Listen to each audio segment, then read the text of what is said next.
வணக்கம். இன்னைக்கு பகவத்கீதையின் 18வது அத்தியாயமான மோக்ஷ சந்நியாச யோகம். அத பத்தி தாங்க உங்ககிட்ட ஷேர் பண்ணிக்க போறேன். இங்க ஆரம்பத்திலேயே அர்ஜுனன் ஒரு கேள்வி கேட்கிறாரு. தியாகம்னா என்ன? சந்நியாசம்னா என்ன? 2த்துக்கும் என்ன வித்தியாசம்? இல்ல 2மே ஒண்ணா? அப்படின்னு கேள்வி கேட்கிறாரு. நீங்க நெறைய இடத்துல பல பேர் சொல்லி கேள்விப்பட்டிருப்பீங்க. நான் இவங்களுக்காக இந்த வாழ்க்கையவே தியாகம் பண்ணிட்டேன். விட்டு குடுத்துட்டேன். இது தியாகமா? சந்நியாசம்னா எல்லாத்தையும் தொறந்துட்டு பகவானேன்னு கதின்னு அவரையே பூஜை பண்ணிட்டு இருக்கிறது சந்நியாசமா? இது உலக வழக்கத்துல நாம இயல்பா சொல்ற விஷயம். ஆனா இங்க தியாகம் கூட 3 வகைப்படும்னு கிருஷ்ணர் சொல்றாரு. அதுவும் 3 குணங்களின் அடிப்படையில் அப்படிங்கிறாரு. நாம ஏற்கனவே பார்த்துட்டோம். சாத்வீகம், ராட்சசம், தாமசம் இந்த 3 குணங்களுமே எல்லா மனிதர்கள்கிட்டயுமே இருக்கு.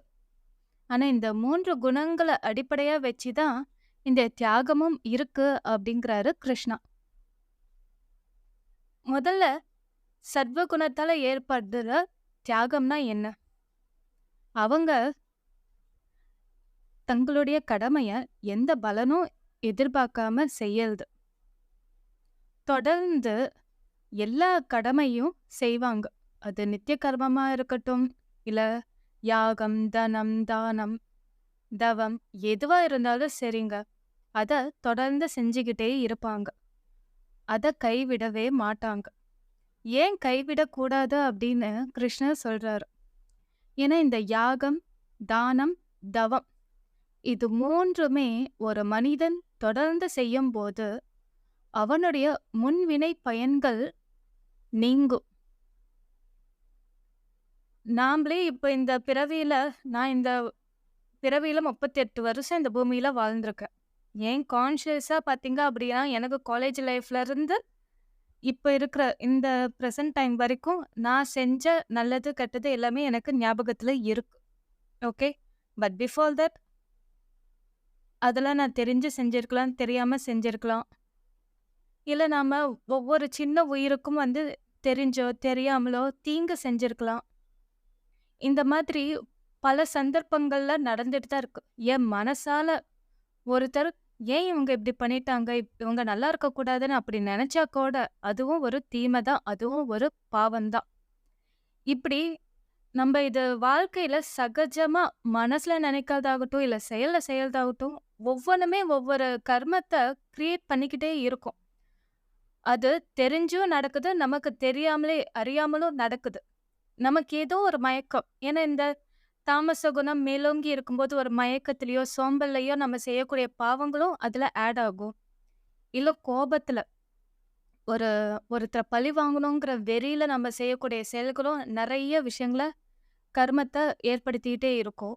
அப்ப இது எல்லாத்தையும் போக்கணும் அப்படின்னா, நம்ம தொடர்ந்து நல்ல விஷயங்கள்ல ஈடுபடணும். அது சாத்வீக குணம் மேலோங்கி இருக்கும்போது, எந்த பலனுமே எதிர்பார்க்காம பகவானுக்காகவே, அவனுக்கு உரிய ஆராதனையாகவே, இங்கிருந்து எது நமக்குன்னு இந்த உலகத்துல எந்த ஒரு பொருளுமே இல்ல. எல்லாமே அவன் குடுத்தது தான். அவருக்காக நான் செய்யறேன்னு எந்த பலனும் எதிர்பார்க்காம அவர் திருவடியில முழுமையா சமர்ப்பிச்சுட்டு இந்த யாகமாகட்டும், தானமாகட்டும், தவமாகட்டும் செஞ்சோம் அப்படின்னா அது சாத்வீக குணத்தால நாம செய்யக்கூடிய தியாகம். அடுத்து ரஜோ குணத்தால ஏற்படுற தியாகம் என்ன அப்படின்னா பயத்தால விட்டு கொடுக்கறது. இல்ல இந்த விஷயம் நமக்கு செஞ்சா நமக்கு பிரச்சனை தான்ப்பா, அதனால இந்த விஷயத்த நம்ம செய்யவே வேண்டாம் அப்படின்னு ஒதுக்கிடுறது, இல்ல ஓடுறது. இந்த மாதிரி ரஜோகுணத்தால பயம், நடுக்கம், கோபம் இந்த மாதிரி இல்ல பேராசை, இந்த மாதிரி நமக்கு இருக்கக்கூடிய பல எமோஷன்ஸ பேஸ் பண்ணி, அதனால ஒரு காரியத்த எனக்கு வேண்டாம், இது வேண்டவே வேண்டாம்ப்பா அப்படின்னு நாம செய்யறதுக்கு பெயர் தான் தியாகம். அதாவது ராட்சச குணம் மேலோங்கி இருக்கும்போது செய்யக்கூடிய தியாகம். இதனால நமக்கு ஏதாவது யூஸ் ஆகுமான்னு பார்த்தீங்கன்னா, யூஸே இல்லைன்னு தான் கிருஷ்ணன் சொல்றாரு. அடுத்து தாமச குணத்தால ஏற்படுற தியாகம். செய்யக்கூடிய தியாகம் என்ன அப்படின்னா, மயக்கம், சோம்பல். பரவாயில்ல இவன் அனுபவிச்சுட்டு போட்டோம், நமக்கு என்ன? தூங்கிக்கிட்டே இருக்கிறது, சோம்பலோட இருக்கிறது, எந்த ஒரு விஷயத்திலயும் முழுமையான ஈடுபாடே இல்லாம இருக்கிறது, அதனாலேயே பல விஷயத்த விட்டு கொடுக்கறது. இந்த மாதிரி செய்யற தியாகத்துக்கு பேரு தாமச குணத்தோட இருக்கிற தியாகம். சரிங்க, ஓகே. இந்த மூன்று வகை தியாகத்தை பார்த்துட்டோம். இப்ப கர்மானா என்ன? அந்த கர்மா எப்படி உண்டாக்குது? அதுக்கு காரணமா இருக்கிறது யாருப்பா அப்படின்னு கிருஷ்ணா சொல்றாரு. கர்மம் உண்டாகிறதுக்கு 5 காரணம் இருக்கு. ஃபர்ஸ்ட், நம்மளுடைய உடல். பஞ்சபூதங்களால் ஆன இந்த உடல். இந்த உடலுக்கு ஆதாரமா உள்ளுக்குள்ள இருக்கிற நம்முடைய ஆத்மா இரண்டாவது. அவங்க தான் கர்த்தா. அடுத்து மூன்றாவது, நம்முடைய கர்மேந்திரியங்கள், ஞானேந்திரியங்கள். ஏன்னா இந்த கர்மேந்திரியங்கள், ஞானேந்திரியங்கள் பார்த்தீங்கன்னா மனது, புத்தி, நம்மளுடைய கை, கால்கள், செவி, கண், இவங்க இது எல்லா இந்திரியங்களுமே பார்த்தீங்கன்னா அதை பேஸ் பண்ணி தான், அதோட சுகத்துக்காக அதை பேஸ் பண்ணி தான் நம்ம ஒவ்வொரு விஷயத்தையுமே செய்யவே ஆரம்பிக்கிறோம். ஸோ அது கிரியேட் பண்ண இனிஷியேட் பண்ணுது. அடுத்து பிராணன். 5 வகை பிராணன் நமக்குள்ள இருக்கிறது. ஏன்னா நம்மளுடைய மூச்சுக்கும் மனசுக்கும் நெருங்கிய தொடர்பு இருக்குன்னு நான் ஏற்கனவே ப்ரீவியஸ் பாட்காஸ்ட்ல உங்ககிட்ட சொல்லிட்டேன். நம்மளுடைய மூச்சு பயிற்சி ரொம்ப இம்பார்ட்டன்ட். அந்த பிராணன் வந்து சரி சமமா நிலையோட இருக்கும்போது உங்களோட எண்ணம் நல்ல எண்ணமா இருக்கும். இல்லை அப்படின்னா உங்களுக்கு ஆசிலேஷன்ஸ் இருந்துக்கிட்டே இருக்கும். அதில் உங்களோட குணங்களும் மாறும், செயல்களும் மாறும், அதோட ரிசல்ட்டும் மாறும். அடுத்து எல்லாத்துக்குமே காரணமாக இருக்கிற அந்த கிருஷ்ணன் பரமாத்மா. இந்த 5 தாங்க இந்த உலகத்தில் நாம் செய்யக்கூடிய ஒவ்வொரு விஷயத்துக்குமே காரணமாக இருக்கிறது. விஷயம்னாவே கர்மா. அடுத்து இந்த கர்மம் பார்த்தீங்கன்னா, ஒரு கர்மம் செய்யணும் அப்படின்னாவே அதுக்கு பார்த்தீங்கன்னா நமக்கு என்னென்ன தேவை அப்படின்னா அறிவு வேணும். அதாவது வேத விதிப்படி இல்லை சாஸ்திரங்கள் படி இந்த ஒரு விஷயத்தை நான் செய்யறதுக்கான அறிவு, ஞானம். அடுத்து கர்மம். அந்த கர்மம் செய்யறதுக்கு தேவையான பொருட்கள் இதெல்லாத்தையும் கலெக்ட் பண்ணுறது அந்த கர்மம். அதை செய்யறது அந்த கர்மத்தை இயற்றுபவன், அதாவது கர்த்தாவாகிய நான். இந்த மூன்றும் தேவை. இதுவும் கூட குணங்களோட அடிப்படையில் மாறுபடும் அப்படின்னு கிருஷ்ணர் சொல்றாரு. ஃபர்ஸ்ட் நம்முடைய ஞானத்தை பத்தி பார்க்கலாம். அறிவு. சத்வீக ஞானம் எப்போ ஏற்படும் அப்படின்னா எல்லாத்தையும் சரிசமமா பார்க்கறது. நம்மளை சுத்தி இருக்கிற அனைத்து உயிருமே, எறும்புல இருந்து மனிதன்ல இருந்து ஏன் அந்த தேவர்கள் வரைக்குமே எல்லாருமே சரிசமம் தான். ஏன்னா தேவர்களும் நாமளும் ஏறத்தாழ ஒண்ணுதான். ஏன்னா அவங்களுக்கு இன்பம் மட்டும்தான் இருக்கு, நமக்கு இன்பம் துன்பம் ரெண்டுமே இருக்கு. அவங்களும் பகவானை அடையணும்னா இந்த பூமிக்கு வந்துதான் ஆகணும், பகவானை சரணடைஞ்சுதான் ஆகணும். அப்பதான் அவரை முழுமையா அடைய முடியும். தேவர்களா இருக்கிற வரைக்கும் அவங்களால பரமாத்மாவை அடையவே முடியாது. அதனால எல்லா உயிருமே சரிசமம்னு நினைச்ச எந்த பாகுபாடும் காட்டாம இருக்கிறது தான் சாத்வீக ஞானம். ராட்சச ஞானம் அப்படின்னா, அதாவது ராட்சச குணத்தோட இருக்கக்கூடிய ஞானம். அது எப்படின்னா கர்மபல. இவன் பூர்வ ஜென்மத்துல இந்த பாவம் பண்ணான், அதனாலதான் இப்படி இருக்கான், ஏழையா இருக்கான். பூர்வ ஜென்மத்துல நிறைய புண்ணியம் பண்ணியிருக்கான்ப்பா, அதனாலதான் இவன் பணக்காரனா இருக்கான். பூர்வ ஜென்மத்துல ஏதோ பாவம் பண்ணியிருக்கான், அதனாலதான் இவனுக்கு இந்த உடல் உபாதை வந்திருக்கு. இந்த மாதிரி அவங்க அவங்களுடைய கர்மங்களுக்கு ஏற்ப இல்ல விதி ஏற்ப அவங்களுக்கு பலன் இருக்கு, நம்மள வெவ்வேறதான் அப்படிங்கிற அறிவோட இருக்கிறவங்க தான் ராட்சச குணத்தோட இருக்கிறவங்க. அப்புறம்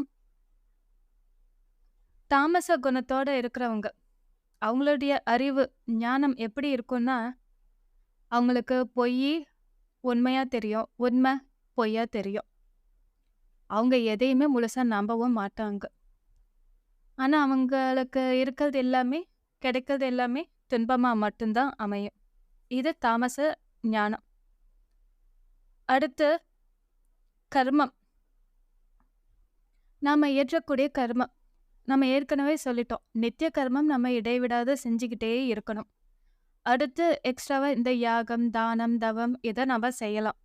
செஞ்சோம் அப்படின்னா, மேற்கூறியபடி பூர்வ ஜென்மத்தில நமக்கு ஏற்பட்ட முன்வினை பயன் இது எல்லாமே அதோட வீரியம் எல்லாமே குறையும். அதுக்காகவாவது நாம தொடர்ந்து நல்ல காரியங்கள செஞ்சுக்கிட்டு வரணும். அதுவும் எந்த பலனும் எதிர்பார்க்காம பகவானுக்கே முழுமையா அர்ப்பணிச்சு செஞ்சுக்கிட்டு வரணும். அது சாத்வீக கர்மம்.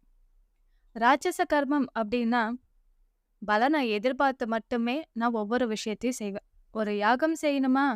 எனக்கு நான் நல்ல பணக்காரன் ஆகணும். அதுக்காக யாகம் பண்றேன். எனக்கு ஒரு குழந்தை பொறக்கணும். புத்திர பாக்கியம் கிடைக்கணும். அதுக்காக யாகம். தானம் பண்ணுனா, என் குழந்தை, சந்ததிகள் எல்லாருமே நல்லா இருப்பாங்க. அப்படின்னு தானம் பண்றது. இந்த மாதிரி ஒரு பலனை எதிர்பார்த்து மட்டுமே செய்யக்கூடிய கர்மங்கள் எல்லாமே ராட்சச கர்மம்.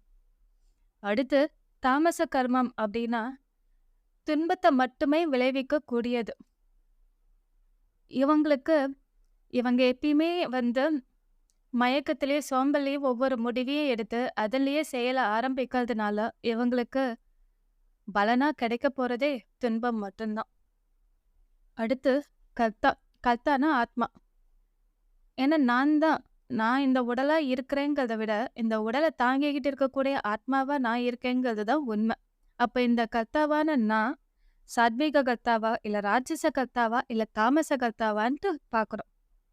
சாத்வீக கர்த்தானா சமநிலையோட இருக்கிறது. இன்பம் துன்பம் வந்தாலும் சரி, புகழ் இகழ்ச்சி வந்தாலும் சரி, எப்பேற்பட்ட துன்பம் வந்தாலும் சரி, எல்லாத்தையும் இன்முகத்தோட ஏத்துக்கணும். எல்லாமே பகவானோட அனுகிரகம்னு ஏத்துக்கிட்டு எந்த பலனும் எதிர்பார்க்காம பகவானுக்காகவே செய்யறது சாத்வீக கர்த்தா. ராட்சச கர்த்தானா இவங்களுக்கு இன்பம் துன்பம் எமோஷன்ஸ் எல்லாமே இருக்குங்க. இந்த பலனை எதிர்பார்த்து மட்டுமே செய்வாங்க. அந்த பலனை கிடைக்கல அப்படின்னா அதனால அதீத கோபம், அதீத வெறுப்பு, அப்புறம் பழி வாங்குறது, இந்த மாதிரி நிறைய எமோஷன்ஸ் வரும். அந்த எமோஷன்ஸ் பேஸ் பண்ணி இன்னும் நிறைய கர்மங்களை ஏற்றுவாங்க. அது மேலும் இவங்களுக்கு துன்பத்தை தான் கொடுக்கும். இவங்களுக்கு இன்பம் துன்பம் ரெண்டுமே மாறி மாறி தான் வந்துகிட்டே இருக்கும். இது ராட்சச கர்த்தா. தாமச கர்த்தானா இவங்களுக்கு என்னைக்குமே சோம்பல் மயக்கம் இருந்துகிட்டே இருக்கும். அடுத்தவங்க நல்லா இருக்கணுங்கிற எண்ணம் என்னைக்குமே இருக்காது. தீமை மட்டுமே நினைக்கக்கூடியவங்க, தீமை மட்டுமே செய்யக்கூடியவங்க. இவங்க தாமச கர்த்தா. ஓகே, இது மூலம் பார்த்தாச்சு. அடுத்து கர்மம் இயற்றுவதற்கு தேவையானது என்ன? நமக்கு புத்தி வேணும், உறுதி வேணும். அந்த புத்தியும் உறுதியும் ரெண்டும் ஒன்று சேர்ந்துடுச்சா அப்படின்னா நம்மளால ஒரு செயலை கண்டிப்பா செம்மையா செஞ்சு முடிக்க முடியும். இதையும் 3 வகையா பிரிக்கிறாரு. அதாவது நம்மளுடைய 3 குணங்களுக்கு ஏற்பதான் நம்மளோட உறுதியும் இருக்கும், நம்மளோட புத்தியும் இருக்குன்னு கிருஷ்ணா சொல்றாரு. சாத்விக புத்தி என்ன? நல்ல காரியங்களையே செய்யணும்.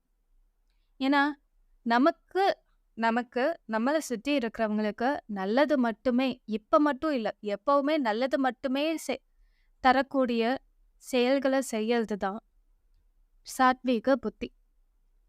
மோட்சத்தை பத்தி நினைக்கிறது அல்லது தர்மம் தர்மம் எதுவோ அதை மட்டுமே செய்யறது. இது நமக்கும் பிறருக்கும் நன்மை செய்யும். எந்த ஒரு உயிருக்குமே இம்மி அளவு கூட துன்பத்தை விளைவிக்காத செயல்களை செய்வது தாங்க சாத்வீக புத்தி. அடுத்து ரஜோகுணத்தால உண்டாகிற புத்தி எப்படி இருக்கும் அப்படின்னா, எல்லாத்தையுமே தப்பா புரிஞ்சுக்கிட்டு தப்பா டிசிஷன்ஸ் எடுத்து அதுலேயே தப்பான செயல்களையே செஞ்சுக்கிட்டு வர்றது. ஏன்னா இவங்களுக்கு பலனை எதிர்பார்த்தே ஒவ்வொரு விஷயத்தையும் செய்யணும்னு இது பண்ணிட்டாங்க. இவங்களுக்கு ஒரு செயலை செய்யணும்னா அதுல கண்டிப்பா ஏதாவது ஒரு ப்ராஃபிட் பலன் இருக்கணும். அந்த பலன் இருந்தாதான் செய்வாங்க. பலன் இல்லை அப்படின்னா இவங்களுக்கு கோபம் வரும், வெறுப்பு வரும். அதனால அத சாட்டிஸ்ஃபை பண்ணதுக்காக இன்னும் பல கர்மங்கள்ல ஈடுபடுவாங்க. அது மேலும் இவங்களுக்கு துன்பத்த தான் குடுக்குமே தவிர, இன்பத்த குடுக்கவே குடுக்காது. இது ரஜோ குணத்தால உண்டாகுற புத்தி. அடுத்து தமோ குணத்தால உண்டாகுற புத்தி எப்படி இருக்கும் அப்டின்னா, தர்மத்த அதர்மம்னு நெனச்சுப்பாங்க. அதர்மத்த தர்மம்னு நெனச்சுப்பாங்க. இவங்களுக்கு நல்லது, கெட்டதுங்கிற பாகுபாடு சுத்தமா தெரியாது. ஏன்னா இவங்களுக்கு நமக்கு நல்லதுன்னு படுறது எல்லாமே அவங்களுக்கு கெட்டதுன்னு படும். நமக்கு கெட்டதுன்னு ஒதுக்கி வைக்கிற எல்லா விஷயமும் அவங்களுக்கு நல்லதாவே தோணும். அதனால இவங்களால மத்தவங்களுக்கு எந்த அளவுக்கு துன்பத்த விளைவிக்க கூடுமோ, அந்த மாதிரி செயல்கள மட்டுமே செய்யக்கூடிய புத்தி உள்ளவங்க தான் இந்த தாமச குணத்தால உண்டாகுற புத்தி. ஓகே.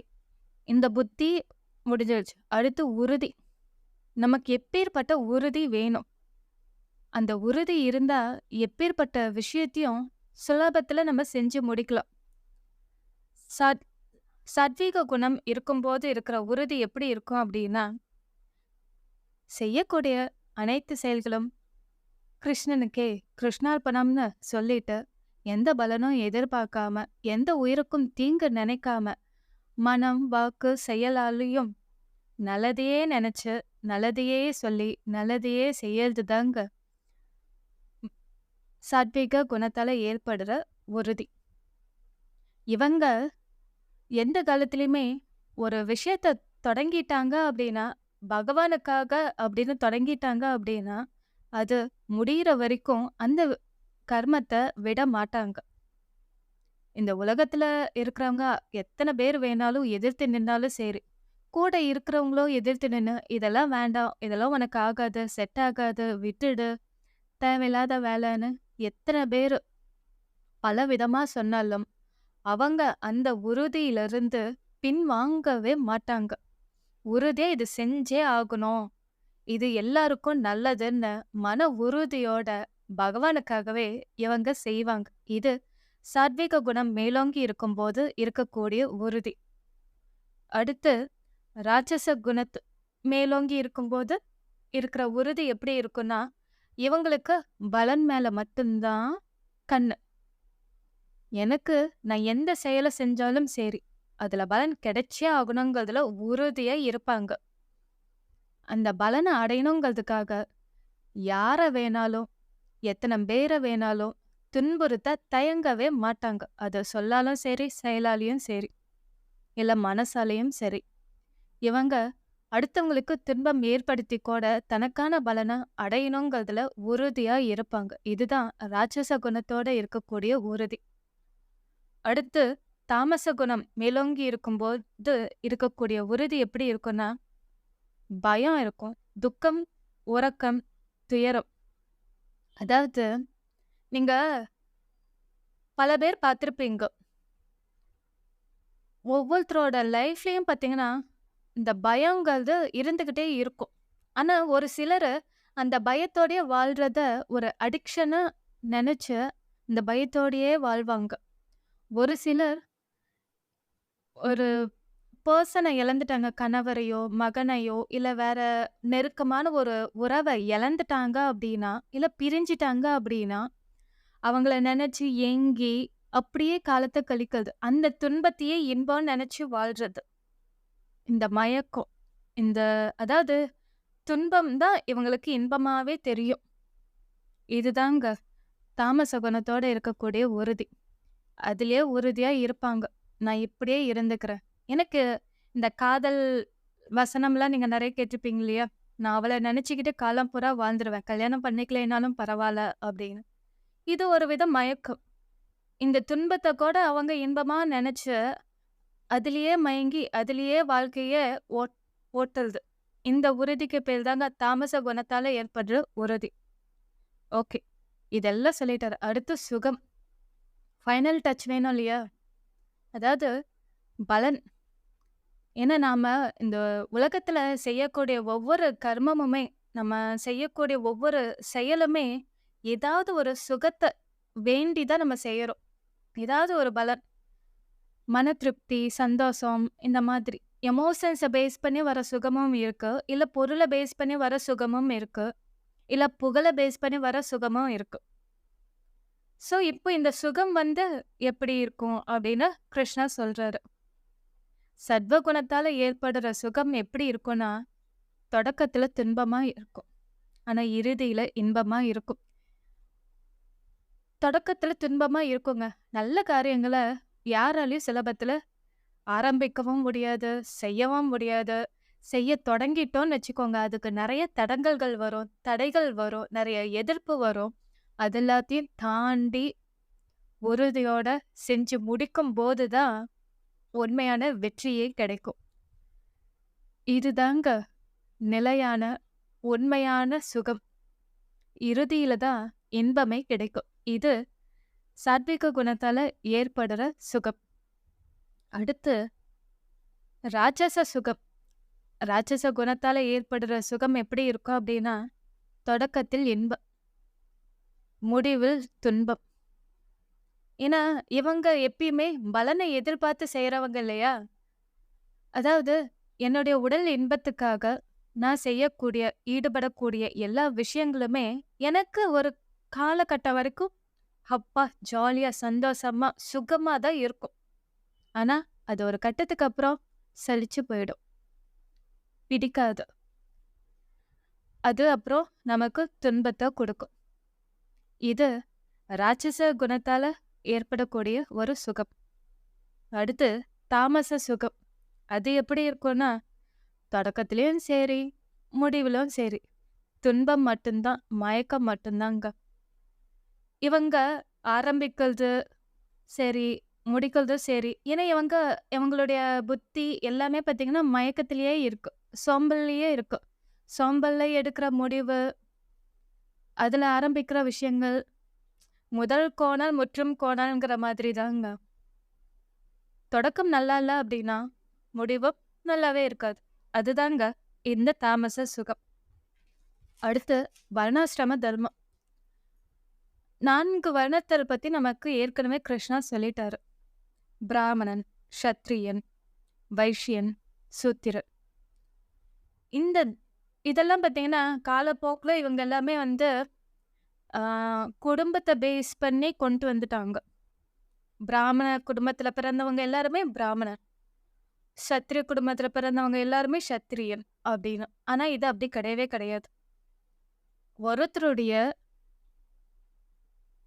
உடல், உள்ளம், உறுதி இத பேஸ் பண்ணி அவங்களுடைய வர்ணம் மாறும். ஒரு சிலருக்கு பகவான் மேல ஈடுபாடு அதிகமா இருக்கும். வேதம், வேதாந்தம், இலக்கியங்கள் இந்த மாதிரி பகவான பத்தி நெறைய தெரிஞ்சுக்கணும். ஆத்மாவ பத்தி நெறைய தெரிஞ்சுக்கணும். ஆத்ம தரிசனம் பெறணும்னு அதுல அதிக ஈடுபாடு இருக்கிறவங்க எல்லாருமே பிராமணன். சு அம் அடுத்து சத்திரியன் பார்த்தீங்க அப்படின்னா, உடல் பலம் அதிகமா இருக்கிறவங்க. அது மட்டும் இல்லாம உள்ளத்திலயும் தனக்காகவும், தன்ன அண்டி இருக்கிறவங்களுக்காகவும் சண்டை போடுறதுக்காக, நாட்டுக்காக சண்டை போடுறதுக்காக, அந்த போர் திறமை உள்ளவங்க, இவங்க எல்லாருமே க்ஷத்ரியன்கள். அடுத்து வைஷ்யன். விவசாயம் செய்றவங்க, இல்ல வியாபாரம் செய்றவங்க. ஒரு சிலருக்குலாம் நேச்சுரலாவே இது எல்லாமே வரும்.